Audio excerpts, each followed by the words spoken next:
The main contenders in Guatemala's presidential race closed this weekend their campaign events ahead of June 25th elections. Russia has reaffirmed its readiness for further talks with African leaders and the strengthening of a 10-point peace plan to end the conflict in Ukraine. Sudan sees the second day of truce as Geneva hosts an international conference on humanitarian aid to the war-torn country.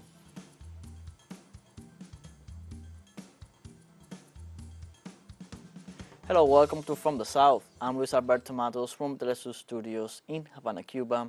We begin with the news. The main contenders in Guatemala's presidential race closed this weekend their campaign events ahead of June 25th elections.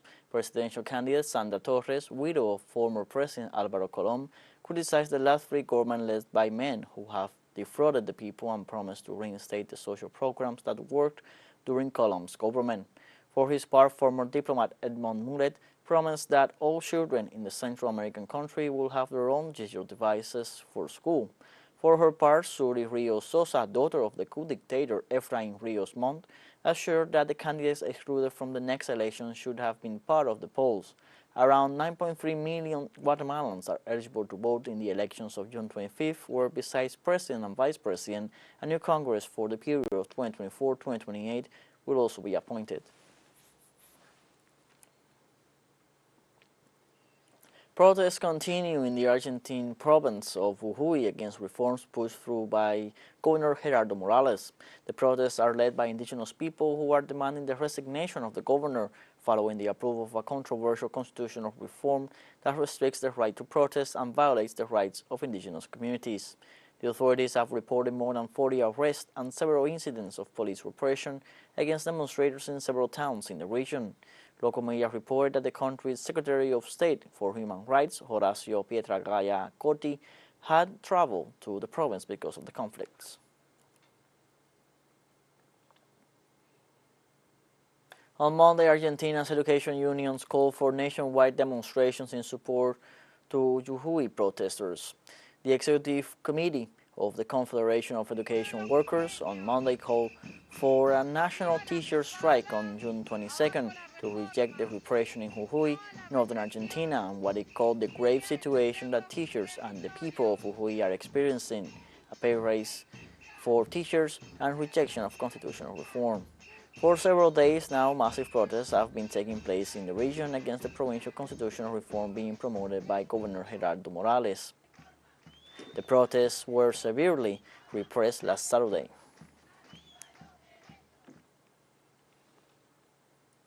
Activists and indigenous groups gathered on Sunday on Sao Paulo's Paulista Avenue to protest against the various bills currently being discussed in the Brazilian Congress, where the opposition to the ruling party is pushing bills against the environment and indigenous territories.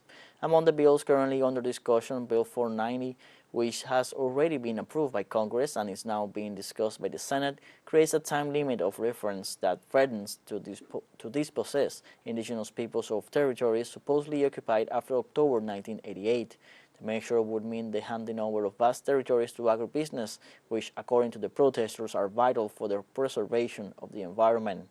Meanwhile, according to data from the Amazon Environmental Research Institute, the loss of forests within these lands is less than 2%, while the average area deforested in the Amazon was 19% in 2022. The biggest problem is not to think that nature is superior to us, that without it we cannot survive. As long as the politicians, are discussing nonsense and remains insensitive to the importance of preserving nature for our existence, nothing will happen. The student movement of Ecuador mobilizes to denounce various problems with the allocation of quotas in universities and non-compliance of the authorities. The Federation of University Students of Ecuador made a call for the young people affected in the admission process catalogued as the worst in history demand justice. The march will take place in front of the Secretariat of Higher Education, Science, Technology and Innovation in Quito. This is due to the fact that the governmental educational entity announced that the public universities would offer around 120,000 places for the June 2023 semester. However, this offer was not fulfilled. The aspirants to the presidency of Mexico for the ruling party National Regeneration Movement began on Monday their political tours towards the definition of their candidate. The agendas of several aspirants to the presidential candidacy for Morena have not been disclosed by their teams. However, the aspirants informed that they will start their tours in the center and south of Mexico.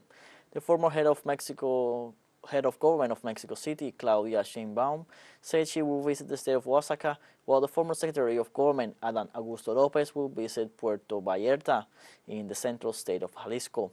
In turn, the former Foreign Minister, Marcelo Ebrard, indicated on his social networks that the start of his tour of the country will be in a surprising place.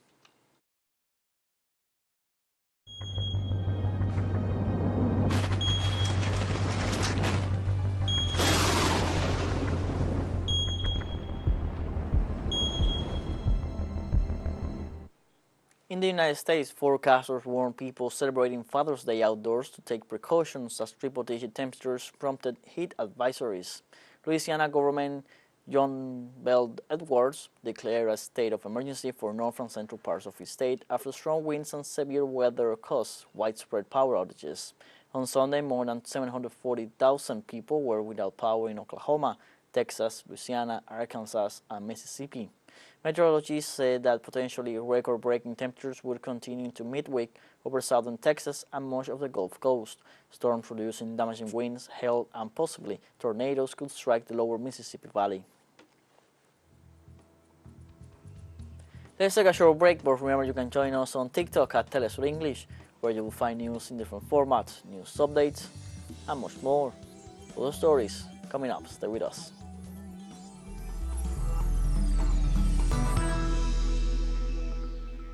Welcome back from the South. On Monday, the president of Cuba, Miguel Díaz-Canel, arrived in Italy, where he will carry out a work agenda that includes meetings with Pope Francis and President Sergio Mattarella. Díaz-Canel, who travels accompanied by Foreign Minister Bruno Rodriguez, landed this Monday at the Rome's Fiumicino airport and was received by the head of Italian diplomacy, Umberto Vanni, and Cuban ambassadors to Italy and Vatican City, Mirta Granda and René Mujica, respectively. On Tuesday, the Cuban head of state is expected to meet with Pope Francis and President Mattarella. Díaz-Canel is making a visit to European countries, which includes his attendance to the summit for a new global financial pact to be held in Paris, France, between June 22nd and the 23rd, as president of the G77 plus China group. U.S. State Department Secretary Antony Blinken met with Chinese President Xi Jinping in Beijing on Monday as part of an official visit amid tensions between the two powers. At the meeting, the Chinese leader indicated that Beijing respects Washington's interests and does not seek to challenge or displace it. Xi emphasized that competition between the two countries does not represent the trend of the current times, much less can it solve the problems of the U.S. or the challenges facing the world. For his part, Antony Blinken assured that the U.S. does not seek a conflict with China. He added that Washington does not seek to change the system of the Asian giant, that its alliances are not directed against China, and that it does not support the independence of Taiwan. This Sunday, Blinken held honest, substantive, and constructive talks with his counterpart, King Khan.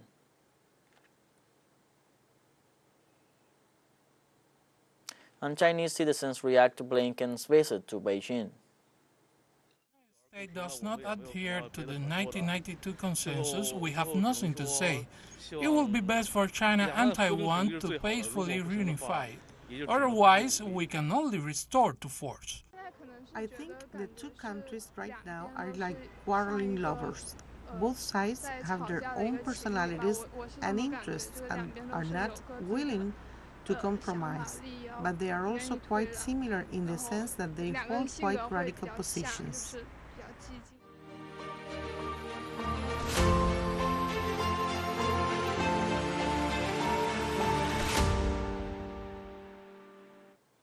On Monday, the Kremlin has reaffirmed its readiness for further talks with African leaders and the strengthening of a 10-point peace plan to end the conflict in Ukraine. At a press conference, Russian presidential spokesman Dmitry Peskov said that this work would continue at the Russia-Africa summit to be held at the end of July in St. Petersburg. He also noted that in the ideas presented by members of the delegation during last weekend's talks, certain issues were identified that could be implemented to put an end to the conflict with Kiev. Among these points, he highlighted peace negotiations, de-escalation on both sides, and recognition of the sovereignty of the countries according to the Charter of the United Nations and its principles. In Russia, the defense ministry claimed to have repelled several attacks by Ukrainian forces in different regions of the front line. In the last 24 hours, the most active attempts at the offensive operations were made by the units of the Armed Forces of Ukraine in the South Donetsk and Donetsk directions. In the South Donetsk directions, as a result of efficient and brave actions of the units of the Vostok Group of Forces, airstrikes and artillery fire on the Bremivka salient, 3 attacks of the consolidated units of the Armed Forces of Ukraine were repelled in the last 24 hours. In addition, 2 enemy attacks were repelled near the settlement of Malatomachka in the Zaporizhia region, during which 2 tanks, 10 infantry fighting vehicles and 2 armored fighting vehicles were hit. In the Donetsk direction, the active actions of the groups of troops successfully repelled 4 enemy attacks in the areas of the settlements of Pervomaiske, Petrovskoye and Staromikhailivka in the Donetsk People's Republic. Kremlin spokesman Dmitry Peskov said that Moscow intends to end the war started by Kiev in 2014 against the Donetsk and Lugansk regions of Ukraine. Top Russian officials recalled that Donetsk and Lugansk became independent from Ukraine in 2014 after rejecting the coup d'etat that took place in said country. However, at the time, Kiev authorities sent troops to return these territories to the bosom of Ukraine. In this way, Peskov stressed that the hostilities have left over 14,000 dead between 2014 and February 2022, citing the estimated figures of the United Nations. The Russian official recalled that it was this situation that prompted Russia to launch in February of 2022 a special military operation in eastern Ukraine with the declared aim of ensuring the security of the populations of Donetsk and Lugansk. And in other declarations made to the press, Peskov also pointed out the negative impact that the European stance on the Ukraine conflict has had on the German economy, given how its industry relied heavily on Russian gas.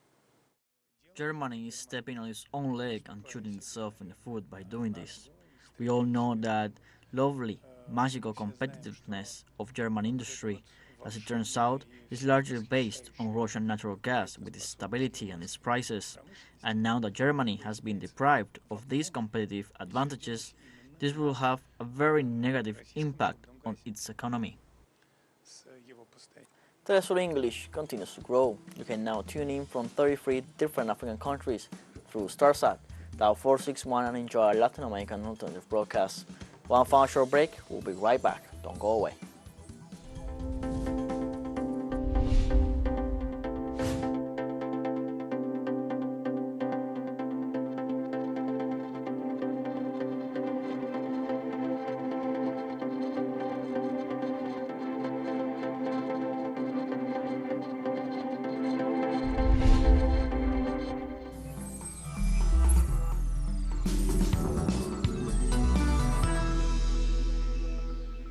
Welcome back from the South.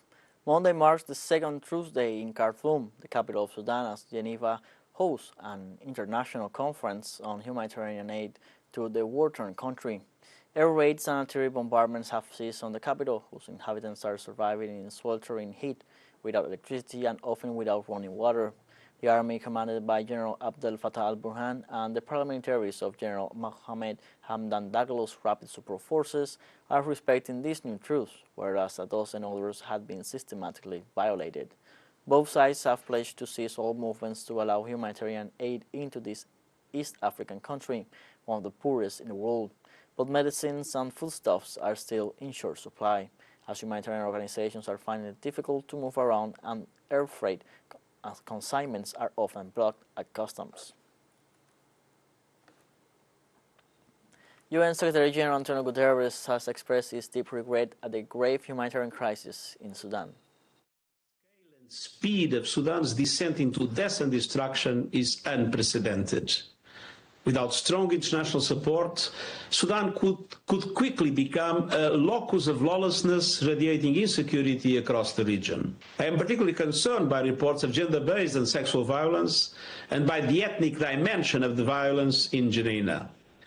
Targeted attacks against civilians based on their ethnic identities could amount to crimes against humanity.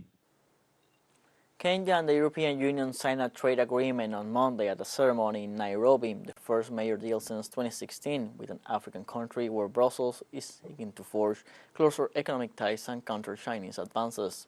Kenya and the European Union have signed a trade deal as the bloc seeks to deepen economic ties with Africa in the face of China's growing influence in the continent. Kenyan President William Ruto presided over a ceremony in Nairobi on Monday to mark the formal conclusion of negotiations for the EU-Kenyan Economic Partnership Agreement. Once ratified and entered into force, Kenya will receive duty-free and quota-free access to the EU, its biggest market, where it sends 1/5 of all its exports. Imports from the EU to Kenya, such as chemicals and machinery, will receive progressive tariff reductions over a period of 25 years, but some sensitive products will be excluded. Kenya's main exports to the EU are agricultural products, including vegetables, fruits, and the country's famous tea and coffee. This agreement contains strong ambitions on trade and sustainable development. Indeed, this is the most ambitious trade deal the EU has concluded with any African country when it comes to climate protection, labor rights, and gender equality. This will benefit both sides, our people, our environment, and our climate. And let's be clear, it will also benefit our economies. The agreement will grant Kenyan products immediate, duty-free, quota-free entry into the EU from the day it comes into effect.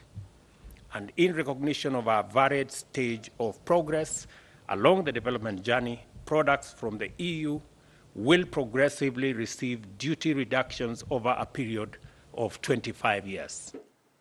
In Uganda, relatives and friends buried the victims of the brutal attack on a secondary school in the west of the country by suspected members of the insurgent group Allied Democratic Forces.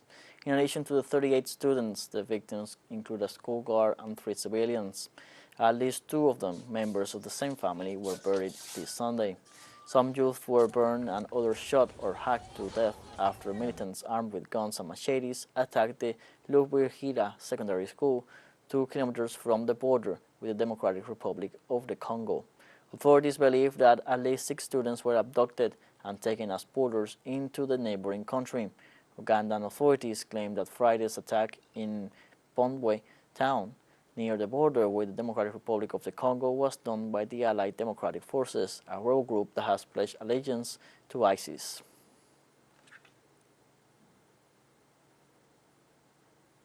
On Monday in Mali, polling stations closed in Bamako to begin vote tally. Citizens voting on a constitutional reform that intends to include strengthening presidential powers, reforming institutions, or recognizing traditional authorities. Constitutional Court Supervisor Hamadou Sissoko said being content with the voting process. Some 8.4 million citizens were eligible to vote in the referendum. Electoral authorities assured there was calm and no issues reported with the delegates nor the heads of the polling stations. The danger of attacks was a consideration in central and northern regions, meaning the vote was not held in some parts of the country, including the town of Kidal, a stronghold of former rebels. At least 9 people have been killed in 2 separate attacks carried out by the remnants of terrorist groups in the province of teleSUR in Syria. Authorities said a bomb blast as a vehicle passed by killed 5 uniformed men near the Begalia neighborhood. The report also said that unidentified gunmen opened fire on a car in the town of Naeme in the southern province of Dera, killing 4 civilians. Following the attack, several localities in teleSUR held protests against the extremist actions of the Syrian opposition democratic forces, calling on the United States to stop supporting them and to release the detainees. We have come to the end of this news briefing, and you can find these and many other stories on our website, telesurenglish.net. You can also join us on social media, Facebook, Twitter, Instagram, Telegram, and TikTok. For telesur English, I'm Luis Alberto Matos. Thank you for watching.